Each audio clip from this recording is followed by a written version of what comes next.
الشيطان الرجيم.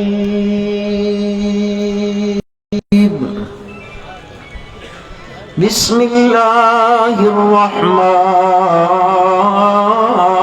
الرحيم.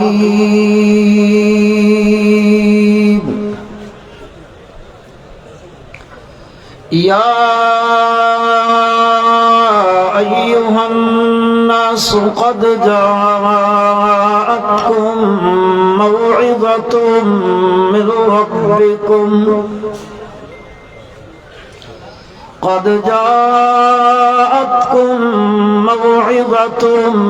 من ربكم وشفاء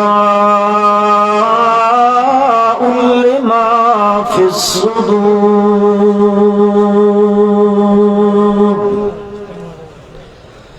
وهدى ورحمة للمؤمنين.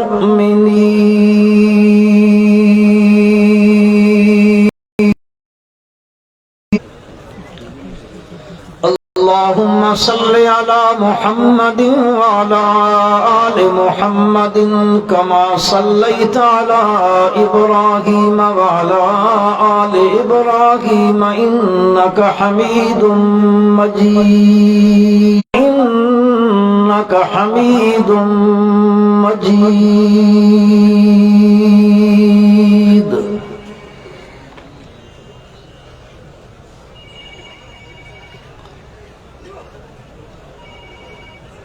انتہائی قابل سب احترام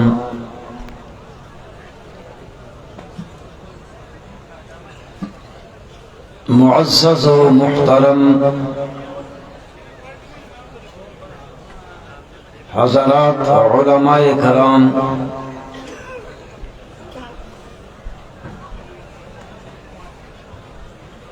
گرامی قدر سامعین، مخاطبین،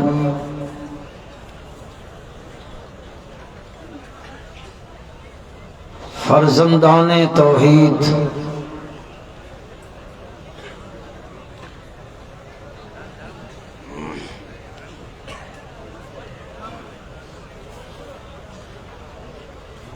اتنے خوبصورت اجتماع پر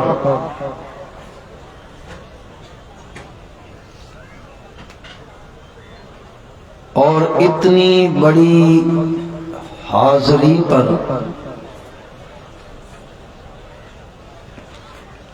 ہم سب اللہ کا شکر ادا کرتے ہیں. آپ کہہ دیں الحمدللہ. تا اردو پوئی کی نہ پوئی کی؟ پوئی کی.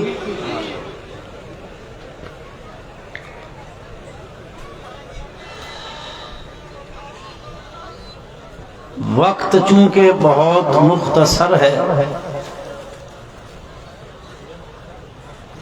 بلا تمہید میں اپنی گزارشات آپ کے گوش گزار کرنا چاہتا ہوں.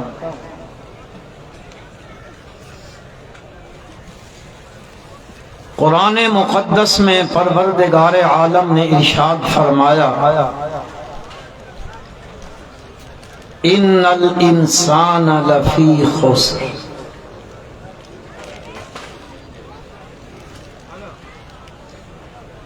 پکی بات ہے کہ انسان خسارے میں ہے، نقصان میں ہے.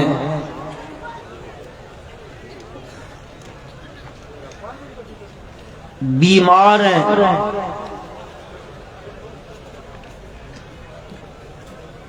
اور آپ بخوبی جانتے ہیں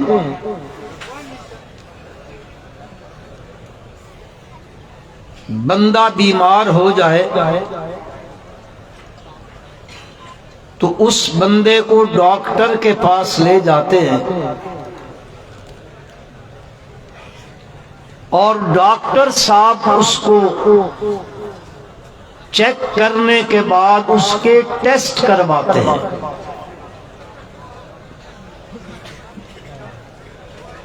ان ٹیسٹوں سے پتہ چلتا ہے کہ اس بندے کو بیماری کیا ہے.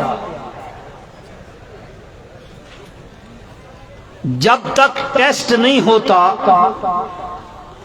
بیماری کا پتہ تو سو اردو نہ پوئی کی یار، بیماری کا پتہ نہیں چلتا،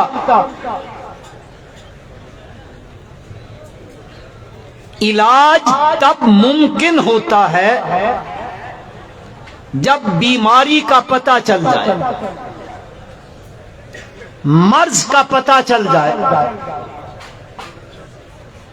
اگر کوئی بندہ نیم ڈاکٹر کے پاس چلا جائے، نیم حکیم کے پاس چلا جائے تو مشہور ہے نیم حکیم خطرہ جان۔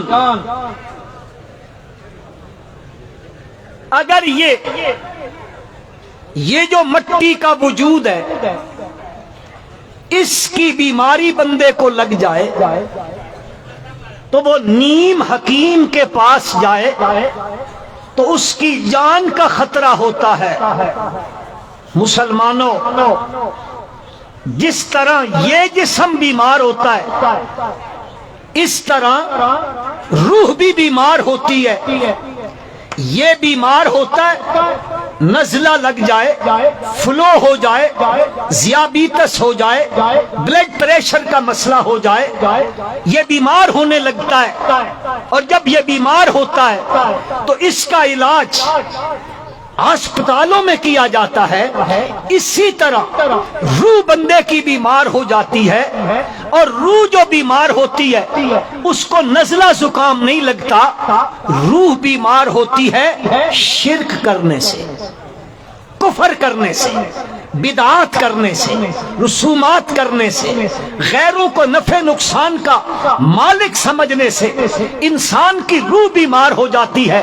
تو میرے بھائیوں، جس طرح ڈاکٹر کے پاس بندہ جاتا ہے، وہ ٹیسٹ کرتا ہے، پھر بیماری کا علاج کرتا ہے، اگر یہ جسمانی بیماری ہو، دل کی بیماری ہو، ان ہاسپیٹلوں میں علاج ہوتا ہے۔ اور اگر دل بیمار ہو جائے، روحانی دل بیمار ہو جائے تو پھر مسلمانوں ان ہسپتالوں میں نہیں، پھر قرآن کے ہسپتال میں اس کا علاج ہوتا ہے۔ پروردگار عالم فرماتے ہیں یا ایھا الناس قد جاءتکم موعظۃ من ربکم وشفاء لما فی الصدور۔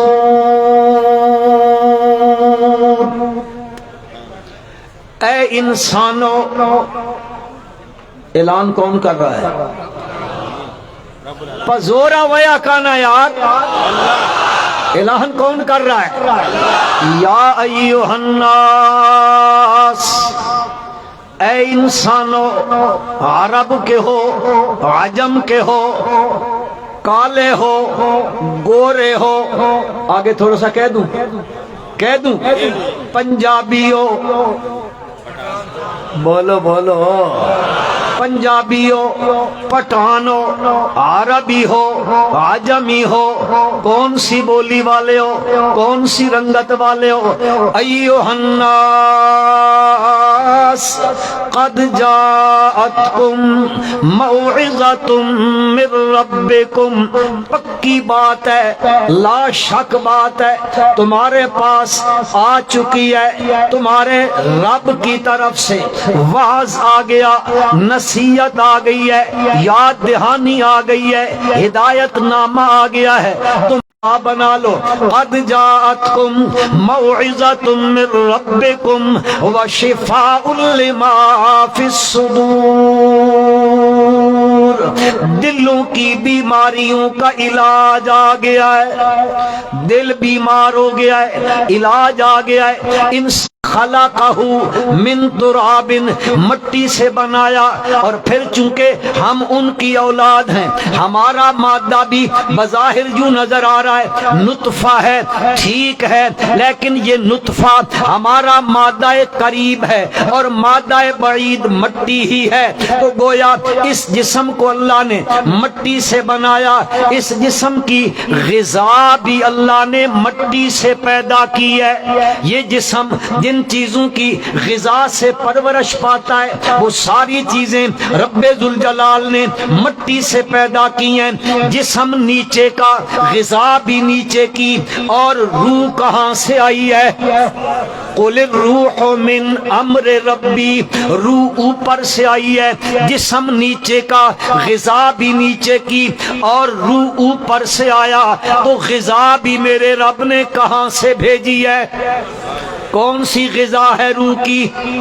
لوگ کہتے ہیں جی موسیقی روح کی غذا ہے، اس سے تسکین ہوتی ہے۔ نہ میرا بھائی نہ، اس سے تو روح بیمار ہوتی ہے، الٹا اندھیروں میں چلی جاتی ہے۔ اگر روح کو تسکین ملتی ہے، روح کو راحت ملتی ہے، روح کو اطمینان ملتا ہے، تو کس چیز سے ملتا ہے؟ ذرا زور سے کہہ دو۔ تم تو دارالقرآن کی سرزمین پہ بیٹھے ہو، اس کے قرب و جوار میں بیٹھے ہو، ہاں کس سے ملتا ہے؟ قرآن سے ملتا ہے۔ رب ذوالجلال نے فرمایا میں نے یہ بھیج دیا ہے، تمہارے پاس واعظ آ گیا، نصیحت آ گئی ہے، شفاء لما فی الصدور، یہ تمہاری بیماریوں کا علاج آ گیا ہے۔ یہ بیمار آتا ہے، اس بیمار کی نبض دیکھتا ہے، نبض دیکھنے کے بعد پھر قرآن اس کا علاج کرتا ہے، اور علاج بھی بڑا خوبصورت کرتا ہے۔ یقین کیجئے مسلمانوں، یقین کیجئے، قرآن جس کا علاج کرتا ہے اور اس سے قرآنی دوا سے شفا مل جاتی ہے، پھر قیامت آ سکتی ہے، اس کے نزدیک وہ بیماری نہیں آتی ہے۔ قرآن یوں دلوں کو کلی کر دیتا ہے، قرآن یوں دلوں کا علاج کر دیتا ہے۔ رب ذوالجلال نے کس خوبصورت انداز میں قرآن میں اس بیماری کا علاج کیا ہے۔ تھوڑی سی توجہ چاہتا ہوں، بیماریاں بہت ہوتی ہیں، بہت سی بیماریاں، لیکن ساری بیماریوں میں مرض اکبر ہے شرک۔ کون سی بیماری سب سے بڑی ہے؟ یہ ایسی بیماری ہے، ایسی غلیظ بیماری ہے، دنیا بھی برباد کر دیتی ہے، عقبہ بھی برباد کر دیتی ہے، آخرت بھی برباد کر دیتی ہے۔ اس لیے اس بیماری کا علاج قرآن نے مختلف طریقوں سے کیا ہے۔ جیسے دنیا میں ڈاکٹر مختلف طریقوں سے علاج کرتے ہیں، کوئی انجیکشن لگاتا ہے، فلاں ڈرپ لگا دو، فلاں سیرپ دے دو، فلاں ٹیبلٹ دے دو، فلاں چیز دے دو۔ قرآن نے بھی مختلف پیرایوں کے اندر، مختلف طریقوں کے اندر قرآن نے بھی علاج کیا، کبھی عقلی دلائل سے، کبھی نقلی دلائل سے، کبھی وحی کے دلائل سے، کبھی اعترافی دلائل سے، مختلف طریقوں سے قرآن مقدس نے علاج کیا۔ علاج کرتا ہے قرآن۔ فرمایا یا ایھا الناس ضرب مثل فاستمعوا له ان الذین تدعون من دون اللہ لن يخلقوا ذبابا ولو اجتمعوا له وان يسلبهم الذباب شيئا لا يستنقذوه منه ضعف الطالب والمطلوب۔ یا ایھا الناس، او انسانوں، لوگوں کی سنتے ہو، رب کہتا ہے میں تمہیں مخاطب کرنے لگا ہوں، میرا اعلان سنو۔ ضرب مثل فاستمعوا له، میں ایک مثال بیان کرنے لگا ہوں، بڑا خوبصورت مضمون بیان کرنے لگا ہوں، ذرا توجہ کے ساتھ اس کو سنو۔ فرمایا ان الذین تدعون من دون اللہ، وہ لوگ جو اللہ کے علاوہ غیروں کو پکارتے ہیں، انبیاء کو، اولیاء کو، صلحاء کو، شب زندہ داروں کو، تہجد گزاروں کو، غوثوں کو، قطبوں کو، ابدالوں کو وہ پکارتے ہیں، کوئی ملائکہ کو، کوئی جنوں کو، کوئی انسانوں کو، کوئی زندوں کو، اور کوئی اور تو جیندے پہ ہو، نہیں تو میں پنجابی شروع کر دوں گا پھر۔ اردو صحیح ہے ہاں جی اردو ٹھیک ہے، میرا خیال ہے پنجابی بولوں یار تھوڑی سی، سمجھ جاؤ گے. میں نے مولانا احمد جمشید کی پوری تقریر سمجھ لی ہے، پشتو میں تھی، میں تو سمجھ گیا ہوں، آپ کو سمجھ لینی چاہیے. ان الذين تدعون من دون الله لن يخلقوا ذبابا ولو اجتمعوا له. جو لوگ اللہ کو چھوڑ کر اوروں کو پکارتے ہیں، ما برے اللہ کو پکارتے ہیں، ما سوا اللہ کو پکارتے ہیں، رب ذوالجلال فرماتے ہیں لن يخلقوا ذبابا، یہ سارے مل جائیں، یہ مل کر ایک مکھی نہیں بنا سکتے. مکھی بنائیں تو مکھی میں تو جتنے مسلمانوں جتنے ہاتھی میں اعضاء ہوتے ہیں اتنے مکھی کے بھی اعضاء ہیں. ہاتھی چھوٹا سا ہوتا ہے نا، کیوں جی؟ ہاتھی اتنا سا تو ہوتا ہے،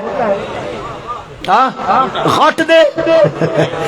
ہاتھی کے جتنے اعضاء ہیں اتنے اعضاء مکھی کے اندر بھی میرے رب نے بنائے ہیں. اب مکھی بنائے گا، آنکھیں بنانی پڑیں گی، پر بنانے پڑیں گے، ہاتھ بنانے پڑیں گے، پاؤں بنانے پڑیں گے، سونڈ بنانی پڑے گی، جگر بنانا پڑے گا، پتا بنانا پڑے گا، اس کا دل بنانا پڑے گا، معدہ بنانا پڑے گا. رب ذوالجلال فرماتے ہیں لن یخلقوا ذبابا، یہ مل جائے، یہ ایک مکھی پیدا کرنے کی طاقت نہیں رکھتے ہیں، نہیں رکھتے ہیں. اور مسلمانوں جو مکھی نہیں بنا سکتے وہ بیٹا دے سکتے ہیں؟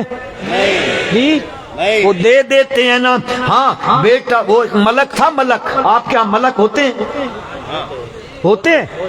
اچھا، ہمارا ملک تھا، اس کی بڑی بڑی مونچھیں تھیں اور ادھر سے بالکل فارغ تھا. تو اس کے ہاں بڑے عرصے کے بعد ایک بیٹا پیدا ہوا. اب اس نے اپنے ڈیرے پہ، اپنی بیٹھک پہ او چار پائیں بچھائی ہوئی ہیں، آپ کھٹ کہتے ہو، تپا کھٹ تک نا، اس نے کھٹے بٹھائی ہوئی ہیں اور بیٹھا ہوا ہے.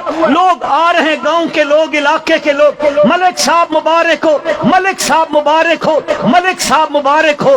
اب ملک ہے، مونچھوں کو اوپر کیا ہوا ہے، کہتا ہے جی نہیں نہیں، بس یہ بزرگوں کا فیضان نظر ہے، بزرگوں نے کرم کر دیا ہے، حضرت صاحب نے کرم کر دیا ہے، میں نے ان کے نام کی نظر دی تھی، ان کے نام کا چڑھاوا چڑھایا تھا، ان کے دربار پہ سلام کرنے گیا تھا، حضرت نے نظر کرم کر دی ہے. اللہ کی شان ہے مسلمانوں. ہفتے کے بعد وہ بیٹا مر گیا.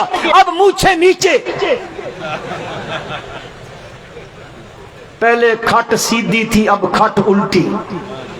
ملک صاحب بیٹھے ہوئے، لوگ آ رہے ہیں، ملک صاحب بڑا افسوس ہے، تعزیت کرنے آ رہے ہیں، بڑا افسوس ہے.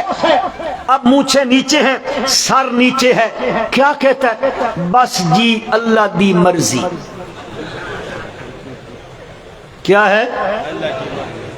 سبحان اللہ. حالت دیکھو، جب بیٹا ملا کہتا ہے ان کا فیضان ہے، ان کی نظر کرم ہے، اور جب وہ مر گیا تو اب کہتا ہے کس کی مرضی؟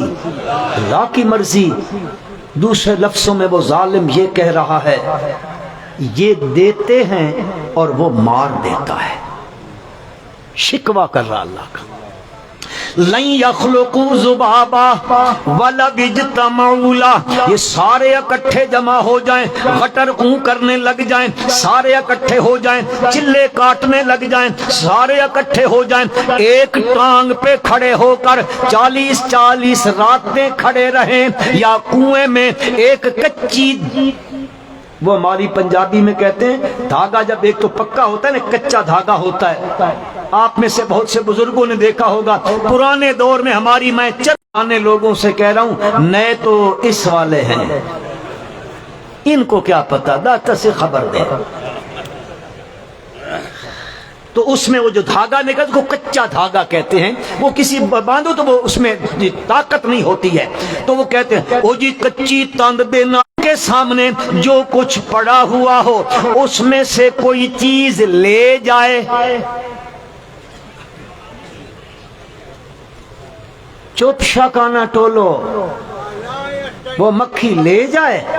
نے استعمال فرمایا وَإِن يَسْلُبْهُمُ الذُّبَابُ، لینا تو یہ ہوتا ہے نا، آپ نے مانگا، یہ لگاتے ہیں، آہت نہیں رکھتے ہیں، نان ہے اس کے تو 20 مربع زمین ہے، اس کے تو اتنے تکڑے بچے ہیں، خاندان ہے۔ قرآن کہتا ہے ضعف الطالب، مفسرین فرماتے ہیں ضعف الطالب، یہ طالب کمزور ہے، جسم کے لحاظ سے نہیں، عقل کے لحاظ سے۔ کس لحاظ سے؟ عقل کے لحاظ سے کمزور ہے۔ عقل ہوتا اس کا دروازہ چھوڑ کر اس کے دروازے پہ آتا۔ ضعف الطالب والمطلوب، وہ کمزور ہے۔ یا اللہ یہ کیسے کمزور ہے؟ مفسرین فرماتے ہیں طالب عقل کے لحاظ سے کمزور ہے اور مطلوب قدرت کے لحاظ سے کمزور ہے۔ اس میں طاقت نہیں ہے، قدرت نہیں ہے، مانگنے والے کی جو چیز وہ مانگ رہا ہے اس کو پورا کرنے کی طاقت نہیں رکھتا ہے۔ خلاصہ کلام یہ ہے مسلمانوں، بیماری پھیل رہی ہے، شرک کی، کفر کی، بدعات کی بیماری پھیل رہی ہے۔ اس بیماری کا علاج ہے قرآن میں اور دار القرآن۔ اللہ تبارک و تعالی ہم سب کو قرآن و سنت کے مطابق عمل کی توفیق عطا فرمائے۔ ربنا تقبل منا انک